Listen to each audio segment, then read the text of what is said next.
Ya, pertama-tama saya berbicara sini sebagai praktisi hukum dan juga sebagai Dewan Etik Perlindungan Perempuan. Pertama-tama bahwa kasus ini, Inara, Mawa dan Fahmi ini kan sudah cukup viral di publik, bahwa pernikahan siri Inara sama Fahmi itu sebenarnya kan tidak mendapat izin dari si Mawa. Dan undang-undang kita, konstitusi kita memang memperbolehkan istri sah untuk melaporkan dugaan perzinahan atau perselingkuhan, dan itu akhirnya diterima oleh pihak kepolisian. Dan hari ini saya dapat informasi yang update bahwa memang perkara laporan Mawa kepada saudari Inara dan saudara Fahmi itu sudah masuk tahap penyidikan.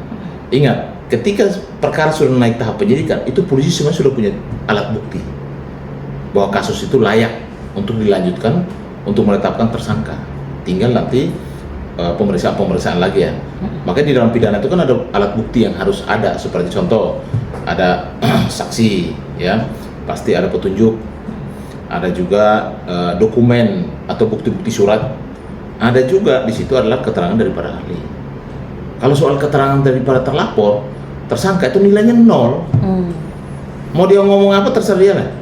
Tapi ketika sudah ada dua alat bukti yang kuat oleh penyidik, kasusnya naik jadi sidik dan sudah naik. Dan kalau dibilang sudah sidik, belum tentu jadi tersangka. Kalau saya dari kasus yang ada ini, antara laporan Mawa kepada Inara sama Fahmi, saya mau sampaikan bahwa pasti ada penetapan tersangka. Kenapa? Karena pernikahan siri memang itu oleh agama itu diperbolehkan, tapi pernikahan siri itu tidak diakui oleh undang-undang atau konstitusi kita. Yang mana yang pertama adalah bahwa menikah siri itu tidak memiliki hak dan perlindungan oleh negara, apalagi perlindungan hukum, karena tidak didaftarkan pernikahannya dan tidak ada akte perkawinan, dan hak-hak mereka termasuk hak waris, hak perlindungan hukum, bahkan anaknya pun itu bisa jadi persoalan karena menikah di luar pernikahan secara undang-undang. Jadi kalau menurut saya bahwa ketika perkara sudah naik sidik, polisi sebenarnya sudah punya alat bukti, tinggal dia memperdalam, lalu ada gelar lagi, lalu akhirnya jadi penetapan tersangka. Dan kasus ini saya rasa akan berlanjut karena konstitusi kita memang tidak mengakui yang namanya pernikahan siri. Pernikahan siri yang diakui oleh agama. Contoh kami di pernikahan gereja atau pernikahan adat, memang kami di kampung banyak, tapi tidak diakui oleh konstitusi kita karena tidak terdaftar untuk mendapatkan akte itu. Ya. Dan hari ini pun Mawa dipanggil oleh pihak PMJ di PPA, ya kan, terkait laporannya di pemeriksaan. Apakah itu mungkin makin mendalami pihak polisi untuk segera cepat melakukan, maksudnya status tersangkanya Inara dan Insano, Bang? Jadi kalau begini, kalau status kasus pidana itu kan ada tahapannya. Tahapannya sebagai dia sebagai pelapor, kan kasus sudah naik sidik nih. Mungkin ada tambahan BAP. Dia harus memberikan tambahan BAP dan polisi pasti akan memeriksa lagi, ya, si terlapor, saksi-saksinya dan alat bukti yang lain untuk menetapkan tersangka. Ya, jadi kalau pihak pengacara Inara ya menyatakan bahwa belum tentu jadi tersangka, itu namanya pengacara wajar, kita membela klien kita. Tapi kalau bicara tentang alat bukti dalam hukum pidana, sebenarnya sudah memenuhi unsur untuk jadikan tersangka, karena memang pernikahan mereka tidak mendapat izin restu daripada istri sah daripada saudara Fahmi atau Mawa, dan pernikahan mereka memang tidak terdaftar atau menikah secara undang-undang. Sekarang kan konstitusi baru kita, KUHP baru tahun 2023 tidak mengenal namanya pernikahan adat, pernikahan gereja, pernikahan siri, nggak ada. Yang ada adalah pernikahan menurut undang-undang atau konstitusi.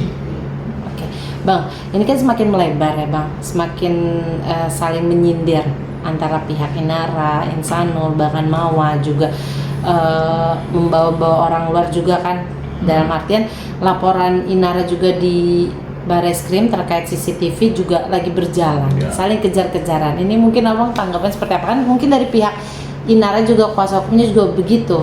Tunggu saja, kalau melukai Inara kita tidak akan diam gitu. Jadi memang Inara itu melaporkan terkait dengan masalah CCTV, illegal access terhadap CCTV yang di rumahnya Inara sendiri, dan kasus ini sudah dilaporkan. Tentunya prosesnya berjalan.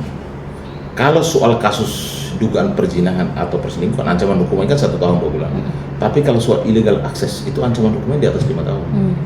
Jadi memang kalau kasus illegal access itu misalnya terbukti, kan sudah pemeriksaan saksi itu, mantan sopirnya si siapa si Inara, dan ternyata memang ada rekaman. Dan kalau memang rekaman tersebut hanya untuk proses penyidikan, tidak disebarkan dan lain sebagainya, dan diminta oleh pihak penyidik, itu nggak masalah. Tapi kalau secara sepihak mengambil rekaman secara ilegal, itu ancaman hukumannya adalah 5 tahun ke atas. Jadi saya hanya menghimbau kepada semua warga negara Indonesia untuk supaya taat dan tunduk kepada hukum dan konstitusi kita. Kalau kamu bekerja di rumah orang siapapun, selama tidak mendapatkan izin untuk mengakses CCTV rumah tanpa izin pemiliknya, sebenarnya jangan, karena pasti akan kena undang-undang illegal access, dan dia ancaman hukumannya lumayan, di atas 5 tahun. Berarti kurang lebih kalau misalnya supir itu ternyata tidak ambil tapi tidak diizinkan oleh Inara atau tidak tahu tapi tidak disebar Bang, hanya untuk barang bukti, itu juga kena atau seperti apa? Jadi begini, informasinya kan si mantan supir ini punya istri itu karena katanya inisiatif. Pertanyaan inisiatif, dia punya kepentingan apa gitu? Kok mengambil CCTV lalu menyerahkan kepada si pelapor, si Mawar? Ini juga akan nanti bermasalah ketika pembuktian di pengadilan. Hakim akan bertanya ketika pihak lawan menyatakan bahwa ini CCTV ini ilegal, kami sudah laporkan juga. Pertanyaan majelis hakim mengakomodir tidak alat bukti itu sah atau tidak. Itu nanti keputusan hakim. Tapi setidaknya bahwa Inara juga melaporkan seseorang. Dugaan saya ada yang menyuruh. Dugaan saya mungkin dia mendapatkan sesuatu. Karena tidak mungkin tiba-tiba orang tidak punya kepentingan tapi mengambil CCTV secara ilegal dan disebarkan.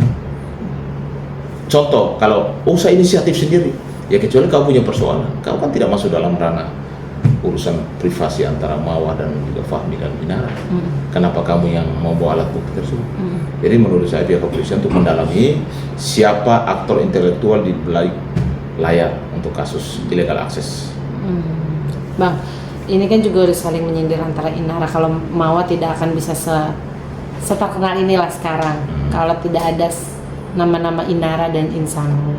Mungkin Abang menanggapi seperti apa kan? Kalau saya sih melihat bahwa di media sosial kita hari ini kan harus dikontrol. Kita ini sekarang sudah ada namanya Undang-Undang ITE yang mengontrol semua komunikasi, percakapan, bahkan status dan lain sebagainya. Hati-hati, setiap orang yang menghina, memfitnah, melecehkan, merendahkan harkat martabat orang lain di media sosial ada potensi hukum dan ada ancaman hukumnya. Makanya kalau misalnya saling nyerang di media, silakan aja. Hati-hati ketika salah satu pihak itu gampang kok dia screenshot aja, itu bisa jadi alat bukti untuk ke depan. Jadi berbicaralah yang sopan, yang punya etika di media sosial. Kalau punya masalah pribadi, sebaiknya diselesaikan aja secara hukum, atau memang diselesaikan secara keluarga, daripada dia harus memfitnah, melecehkan, merendahkan, bahkan maki-maki orang di media sosial. Potensi hukumnya ada, karena kita memang sudah ada undang-undang yang mengikat kita untuk orang tidak boleh berbicara seenaknya terhadap orang lain. Semau gue lah, itu nggak ada. Negara hukum, siapapun yang melakukan tidak kejahatan baik lewat media sosial atau kejahatan pidana umum dan lain sebagainya, semua kan ada konsekuensi hukum. Oke, Bang, terakhir mungkin dari Abang sebagai praktisi hukum, ini kan cukup lama ya, sudah polemik Inara, Rusli, Insanul, bahkan terseretlah ke Virgon dan lain-lain. Ini seperti apa sih Bang baiknya? Ini kan masalah rumah tangga yang akhirnya menjadi tontonan publik, gitu kan? Kembali lagi bahwa ini kan masalah privat, masalah rumah tangga. Fahmi sama Mawa ini kan suami istri yang sah. Lalu muncul pihak ketiga yang namanya Inara, tapi dia juga menikah secara agama, sah secara agama, tapi karena tidak mendapatkan restu dan istri pertama kali muncullah pidana tersebut. Ya saran saya, ini kan Fahmi ini kepala keluarga ini, karena di Muslim itu tidak juga melarang orang menikah secara agama. Nikah siri itu nggak ada masalah di Muslim, tetapi tidak diakui hak-haknya di konstitusi kita. Jadi kalau saran saya, daripada ini polemik, bahkan beritanya sudah kemana-mana, ya saran saya saling memaafkan aja lah. Antara Inara dan juga Mawa ya, dan juga Fahmi harus bijak. Lu mau milih dua orang nih, ini tidak ada pilihan, yang ada keduanya kau harus satukan. Kedua wanita cantik ini kau harus satukan kalau mau. Tapi kalau tidak, penegakan hukum pasti keduanya akan kena masalah hukum, karena laporan Mau sudah naik penyidikan bahwa konstitusi kita tidak mengenal yang namanya nikah siri. Dia hanya mengenal pernikahan secara undang-undang perkawinan. Berarti dalam waktu dekat kemungkinan Inara dan Insanul statusnya tersangka dong? Kalau dari sisi pengalaman saya, kalau orang sudah naik tahap penyidikan, berarti status tersangkanya sebentar lagi. Ya. Oke, terima kasih Bang.